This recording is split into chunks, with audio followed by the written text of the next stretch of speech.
To clarify my answer, when I was really doing well at Toad's Place with Blind Justice, there was a really good sound man. His name was Bob Elliott. Bob Elliott had a rockabilly band, and then the bouncer at the front door had a funk band, and then my boys in Boogie Chillin', brain farting his name right now. I'll just say his band's name. Boogie Chillin' were straight up like old school hip hop, and actually they still do stuff now. Boogie Chillin', and it was a band called Frog Boy. They were like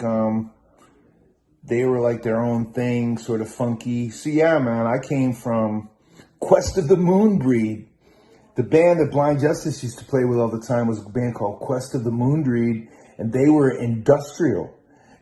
And their singers used to get naked and like blow fire and all this crazy. It was awesome, man. And yeah, so complete eclectic.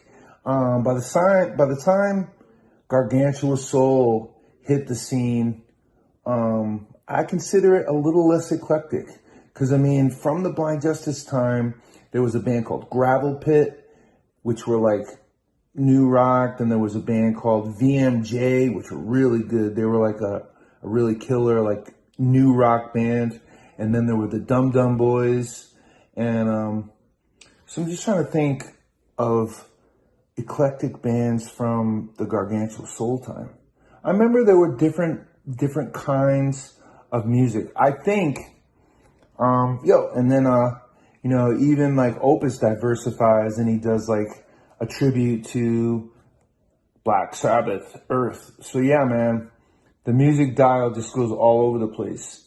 And that's how I am. I mean, that's how everybody is really too. Lollapalooza, when you're in the car, you could hear Minor Threat, what happened to you? Change it to, we're jamming, hope you like jamming too. Good da da ba ba, we're jamming. So us New Englanders, we have a sound. When I think about this, I feel like such a jerk because the lady ended up being so helpful to my band. But hey, man, I was a kid. And that's another thing, especially being involved in the emergence of hardcore. It shows you how eclectic New England, or at least the part of it that I came from, because my group, my posse embraced this new music. MTV was just emerging with sort of mainstream things, and we embraced this pretty much illegal. I mean, the main club I went to in Connecticut was called the Anthrax. It was in Stamford, Connecticut, and really, it was illegal.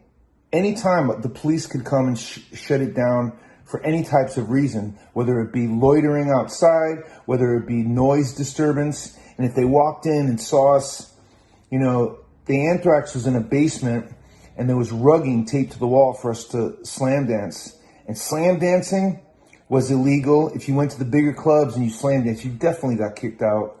And even dressing, with a big leather coat. I had a big, huge mohawk. I had a piercing right through my the middle of my nose with a cross that hung over my mouth. I wrote "fuck you" 100 times on my pants, and I had a shirt that said "unwanted." And looking like that, what store owner? I got arrested so many times just for what they called loitering. I was a loiterer, and basically I got arrested just for being in front of somebody's store or going in somebody's store, and they weren't wrong. I was stealing shit, and I was causing trouble. It's not like they were wrong. So, I mean, I don't blame those. Growing up, I know why I got arrested. Back then, it was like, fuck the police. Yeah, New England, one word, one simple word, eclectic. And I'm definitely a New Englander. I've lived in San Diego. I had a band called Dive Bomber in San Diego. I had a band called Jiva Sakti in Portland, Oregon. I had a band called Disco Tangerine in Las Vegas. I'm Texas right now. My Texas band is Engineered Society Project. We did all types of music. The The only type of music I've never really been involved with is country or jazz. Other than that, I mean, my band back east, Empire, we have done all sorts of different kinds of things. My brother, Mike Bollier, we've done all different kinds of music. And once again, never went into country or never went into jazz. But I mean, even those, like I said, the guitar player for Blind Justice came from a jazz band called Chemistry.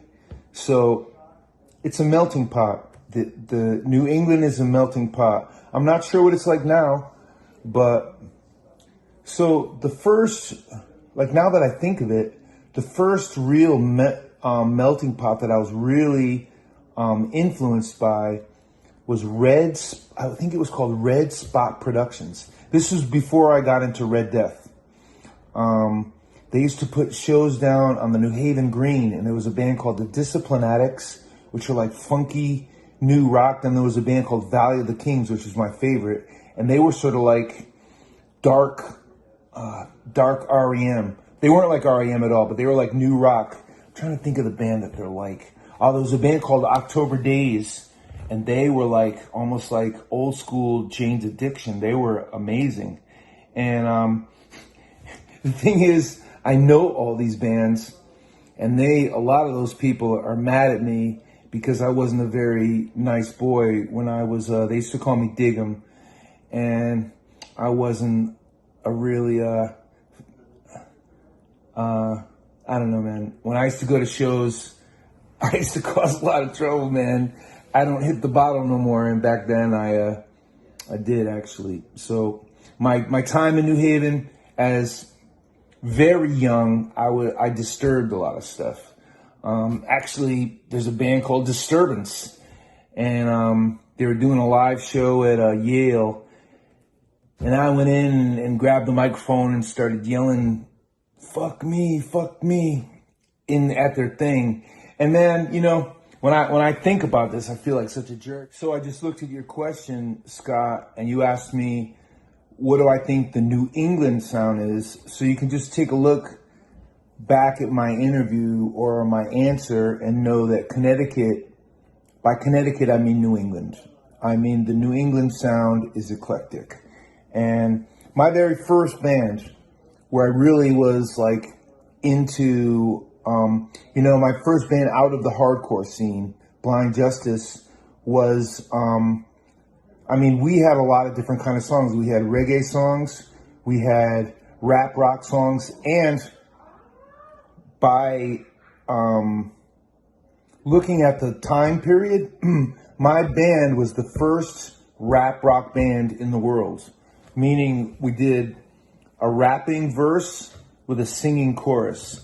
And it actually was a song called The Tribe, and it was recorded at Tribe Nozzle Studio in Wallingford, Connecticut, I believe. But really, the reason I say this is that I think New England is a mixing pot of a bunch of different influences. And then my next band were people from different types of music. The guitar player, Mark Amendola, is now in a band called, he's in a Bon Jovi tribute band. So literally, everybody was coming from a different place, and we had a lot of different members. So we had people that were into metal. I mean, the drummer for Gargantua Soul, his first band was called The Putrid, and that was sort of like me. It's like we were sort of like in different parts of New England, mainly Connecticut, and he started out in punk, but he developed into more of a metal scene. And there was a vibrant metal scene, which his band, Violent Industry, were sort of the leaders of. And I was in a very just eclectic, and everybody calls it rap rock. I mean, everybody calls or would call Blind Justice rap rock. But a lot of times, just like Gargantua Soul, we did all types of music. The only type of music I've never really been involved with. So we did all types of songs and all types of music. And My next band was considered rap rock, but really we did rock. We did some rap songs. We also did just straight rock. And so that was my Connecticut experience. My next band was Gargantua Soul after Blind Justice. And that was, other bands I've been in have been in different parts of the world. I was in a band called Warriors of Light Forever, Wolf, all the way in India. I was in a band called Symmetry in Tennessee. I've been in bands all over the world. I was in a band called Stay of Execution in England. So I have traveled, but this is for my Connecticut experience. My Connecticut experience is I consider Connecticut eclectic. My guitar player from Soul Down Murder is now in a band called The Cadavers. They're like new rock. My other friend from the punk rock scene is in a band called Chemtrails. My friend from Gargantua Soul, Opus, is in a band, thrash metal band called Dead by Wednesday. It's eclectic.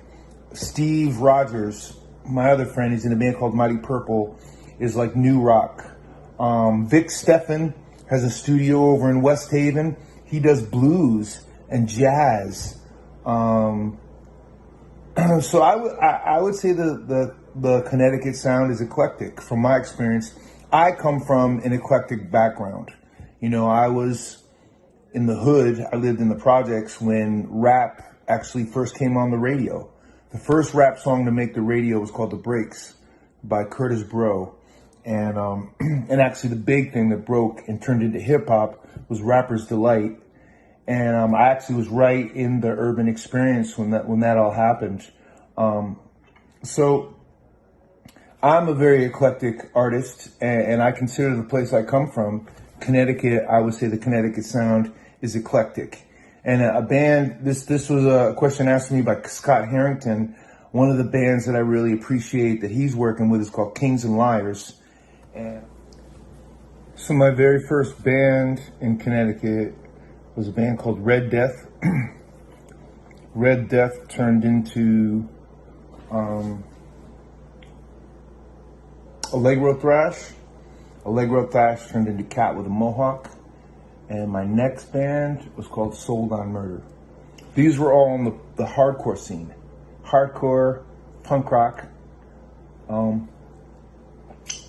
wasn't really into getting out there. I was in a little built-in scene.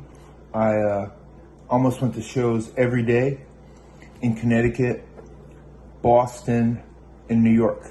That's about as far as I would go. But I went to shows all the time in the hardcore scene. I think I'm like third generation hardcore. I think it's, hardcore was our answer to punk. It was a faster version of punk. And I've been watching enough documentaries where I'm not even going to stick to that, but it's just what I think. So after Soul Down Murder, I was in a band called Blind Justice, and Blind Justice was a very eclectic band. Blind Justice our first guitar player was a jazz prodigy. So we literally, and we had hundreds of songs. So we did all types of songs and all types of music. And my next band was considered rap rock, but really we did rock. We did some rap songs. We also did just straight rock. And so that was my Connecticut experience. My next band was Gargantua Soul after Blind Justice. And that was, other bands I've been in have been in different parts of the world. I was in a band called Warriors of Light Forever, Wolf, all the way in India.